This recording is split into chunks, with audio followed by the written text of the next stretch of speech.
الحمد لله نحمده ونستعينه ونستغفره ونؤمن به ونتوكل عليه ونعوذ بالله من شرور أنفسنا ومن سيئات أعمالنا من يهده الله فلا مضل له ومن يضلله فلا هادي له ونشهد أن لا إله إلا الله وحده لا شريك له ونشهد أن سيدنا ونبينا وحبيبنا ومولانا محمدا عبده ورسوله صلى الله تعالى عليه وعلى آله وأصحابه وبارك وسلم تسليما كثيرا كثيرا. أما بعد فقد قال الله تبارك وتعالى بعد أعوذ بالله من الشيطان الرجيم بسم الله الرحمن الرحيم الحمد لله الذي أنزل على عبده الكتاب ولم يجعل له عوجا صدق الله العظيم وصدق رسوله النبي الحبيب الكريم ونحن على ذلك لمن الشاهدين والشاكرين والحمد لله رب العالمين. اللهم لك الحمد كما أنت أهله فصل وسلم على سيدنا محمد صلى الله عليه وسلم كما أنت أهله وافعل بنا كما أنت أهله فإنك أهل التقوى وأهل المغفرة.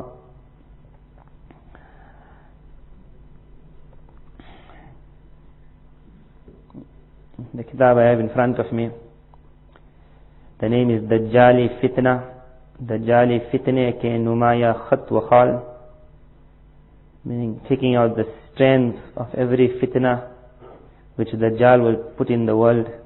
The author is Hazrat Molana Sayyid Munazir Ahsal Gilani rahimullah, who was one of the famous students of Molana Anwar Shah Kashmiri rahimullah.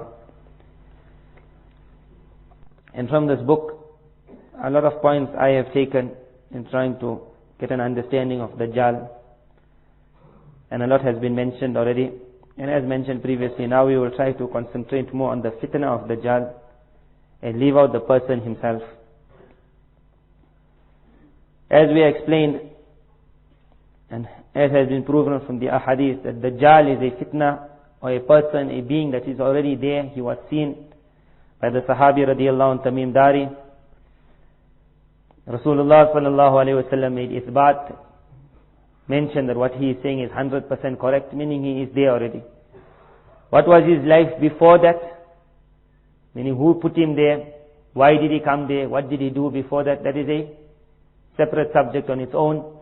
And in there is a lot of lessons, and there is a lot of things that could help in understanding the fitna of Dajjal, but that won't be our topic now. And thereafter, what or when will he be released from that island and come into the world? That is also a thing which is mukhtalaf fi, meaning different people will have different views. Everyone accepts that he is there. It could be that he is there, and like how Tamim Dari radiallahu anh met him, and he was able to tell him certain things. So many other people, as they're going past, they're being brought to the island, like how they were brought to the island. And then in that manner, he is managing to spread his fitna around the world. Because what is accepted by practically all today is what we see around us is called the fitna of Dajjal. So somehow or the other, what has been mentioned in the ahadith, he is managing to bring it in the world.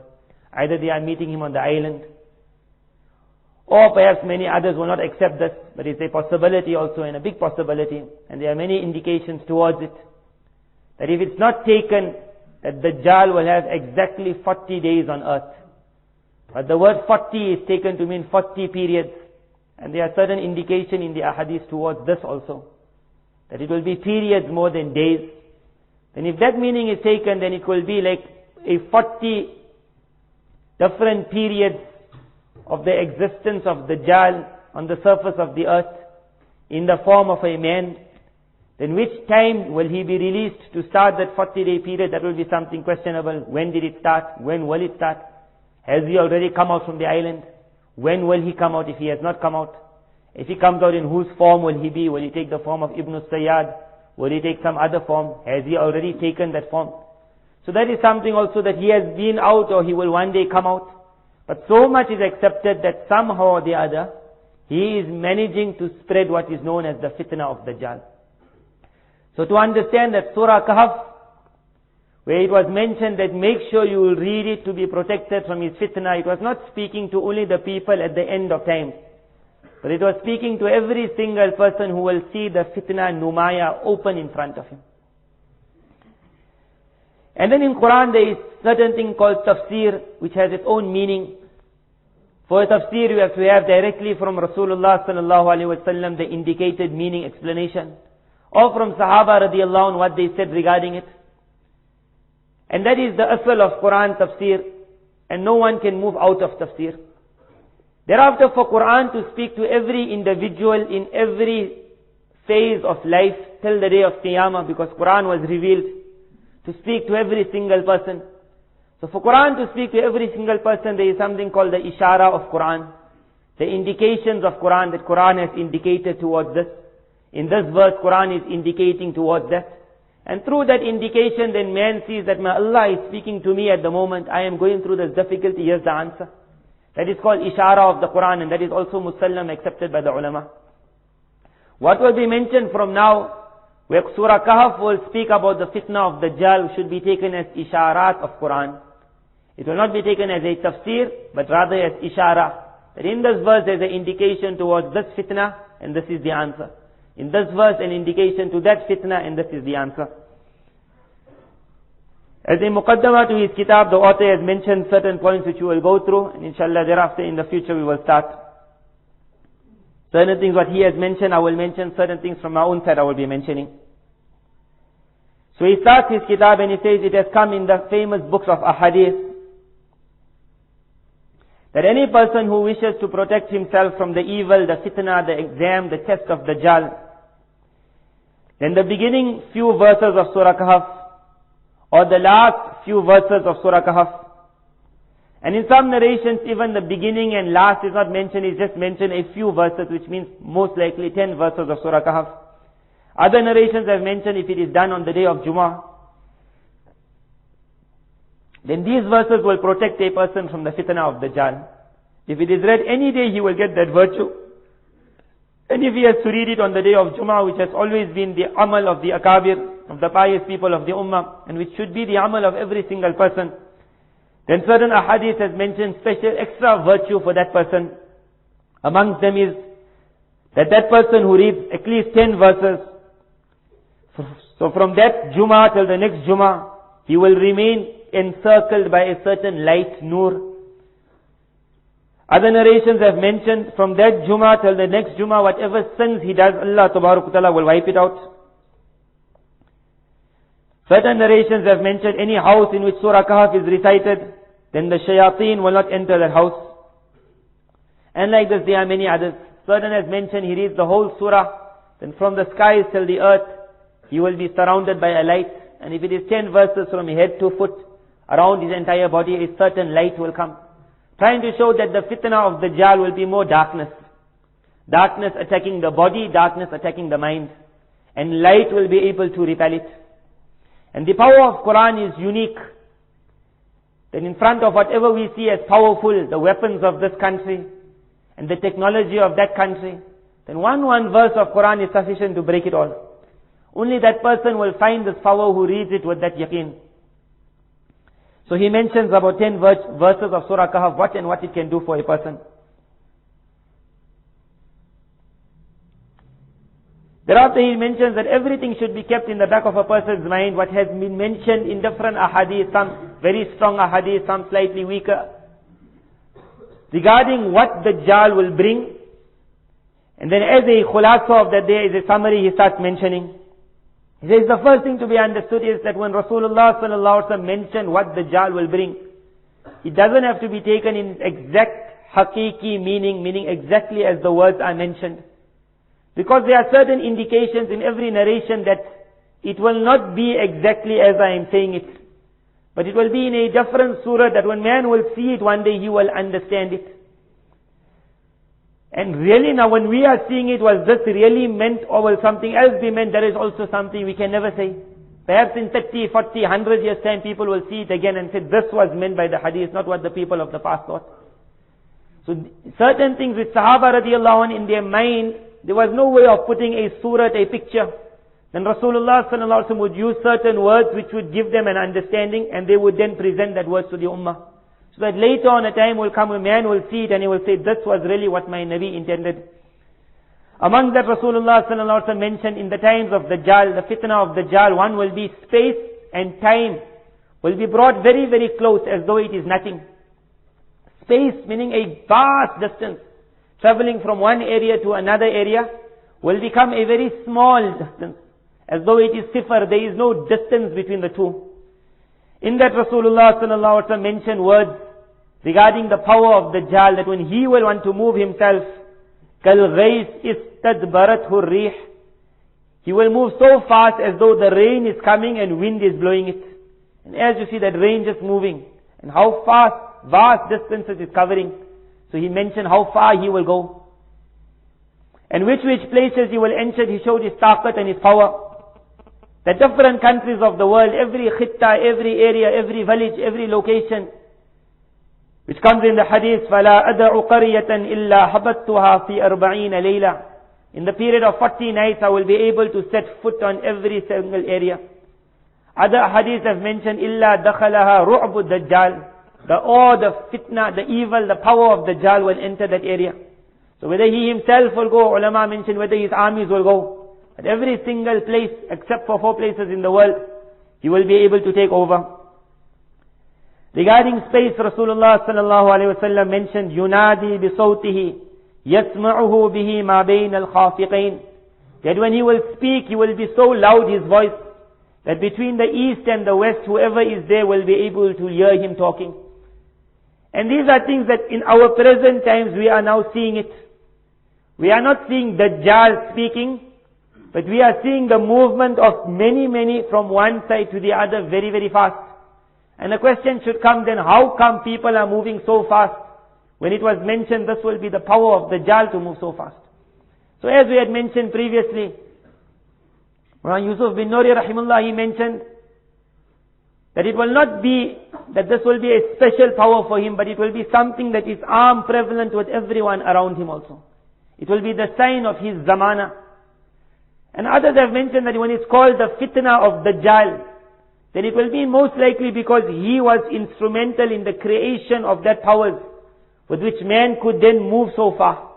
And that is nothing hard to understand, because if a person thinks that which powers have brought about the material to move man so fast from one distance to another distance, then you will find in the end of the day it was never a Muslim power.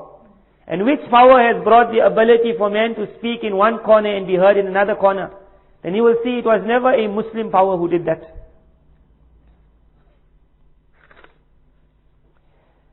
Certain narrations have mentioned that in the time of Dajjal, medicine will reach such a level that the efforts will be made, a person who is born, or just before that, to understand that Rasulullah sallallahu alaihi wasallam, whatever indications he made regarding the power of Dajjal, perhaps all of these indications or most of them, you will find that in a certain Nabi, that power was also found.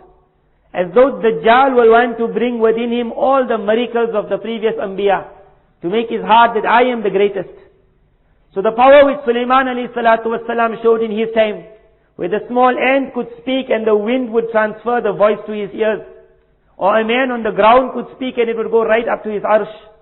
And the movement of Sulaiman alayhi salam from one area to the other in such a fast time, the Nabi sallallahu alayhi wasallam said the power of Dajjal will be that day also. To be able to speak and voice will be able to move, travel, and to be able to cross vast distances in a short period of time. Nabi Isa alayhi salatu wasalam would cure the leper, a person who had white skin, whatever it's called in English today, abras, bars in Arabic. And he would put his hand over the person and the person's face complexion would come right. And someone who was born blind, he would pass his hand over and the eyesight would return. Certain narrations have indicated in the era of Dajjal, medicine will reach such a level where great efforts will be made to make the person born blind get his eyesight back. And the person who is a leper to remove that leprosy from him, that white leper. It is narrated in the hadith regarding Dajjal, سُخِّرَتْ لَهُ أَنْهَارُ الْأَرْضِ, that the rivers of the world will be tabi, subservient to him. As he wants the waters to move, he will be allowing it to move in certain directions. Meaning irrigation will be very, very easy for him. And presently in the world that is found, that every single river moved in directions which certain powerful people want it to move. The farmer wants the water to come this side, he allows it. Certain machines are put and water is pushed in this direction. Irrigation in the present time has reached such level that practically water has come into man's power. And as time goes on, you will see more and more amazing things happening. وَثِمَارُهَا, the hadith has mentioned that the fruits of the land also will be tabi to him. Which a hadith has mentioned, يَأْمُرُ السَّمَاءَ فَتُمْطِرُ, he will order the sky and water will start coming down. And presently it is nothing hidden from any person who has gone into what modern technology has reached.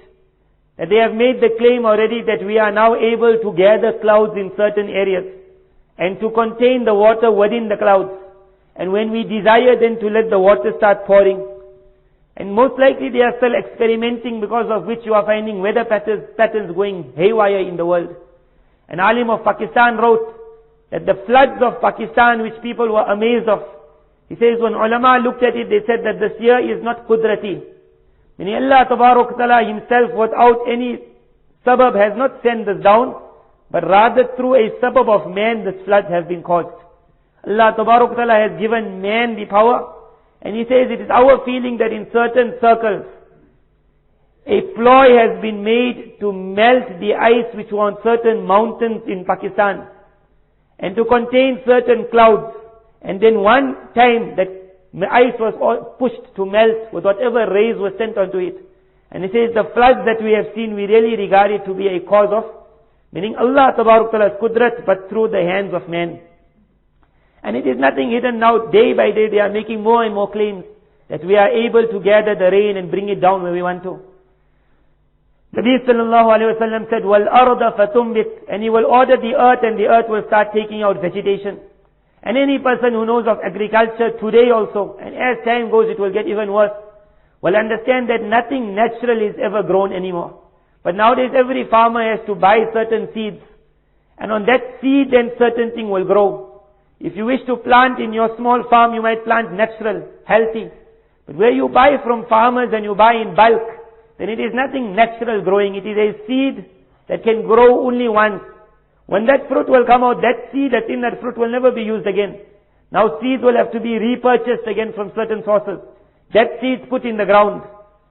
And thereafter the ground will start taking out. Nabi sallallahu alayhi wa sallam mentioned, وَيَمُرُّ بِالْخَرِبَةِ, and this we have seen with our eyes and you will continue seeing it. That he will pass by an open, deserted, uninhabited land. And how many lands there are like that in the world? Whether it's the lands of the Arabian deserts, which no one ever stayed at, or certain lands in the deserts, in the Karoo, or certain places where no one was staying. Thereafter, فَيَقُولُ لَهَا, you will say to the land, أَخْرِجِي كُنُوزَكِ, that whatever treasures you have, take it out, and the treasures will then start coming out. And this is something that we have seen throughout, that where those treasures came out from the land, whether it was oil, and the treasures were there years and years, but no Muslim power ever managed to take it out. It had to be a certain company from certain countries who could go in that land, uninhabited. No one staying there, and suddenly the treasures started coming out. Whether they came to South Africa and they started taking out diamonds, started taking out gold, started taking out material. No Muslim power has ever gone into the sea and said, we hold the power in this. It has always been a evil power. The power whose job is to make sure they take over the resources of the world. They control the world. Rasulullah sallallahu alayhi wa sallam mentioned, وَيَبْعَثُ مَعَهُ الشَّيَاطِينَ, that with him his shayateen will be sent.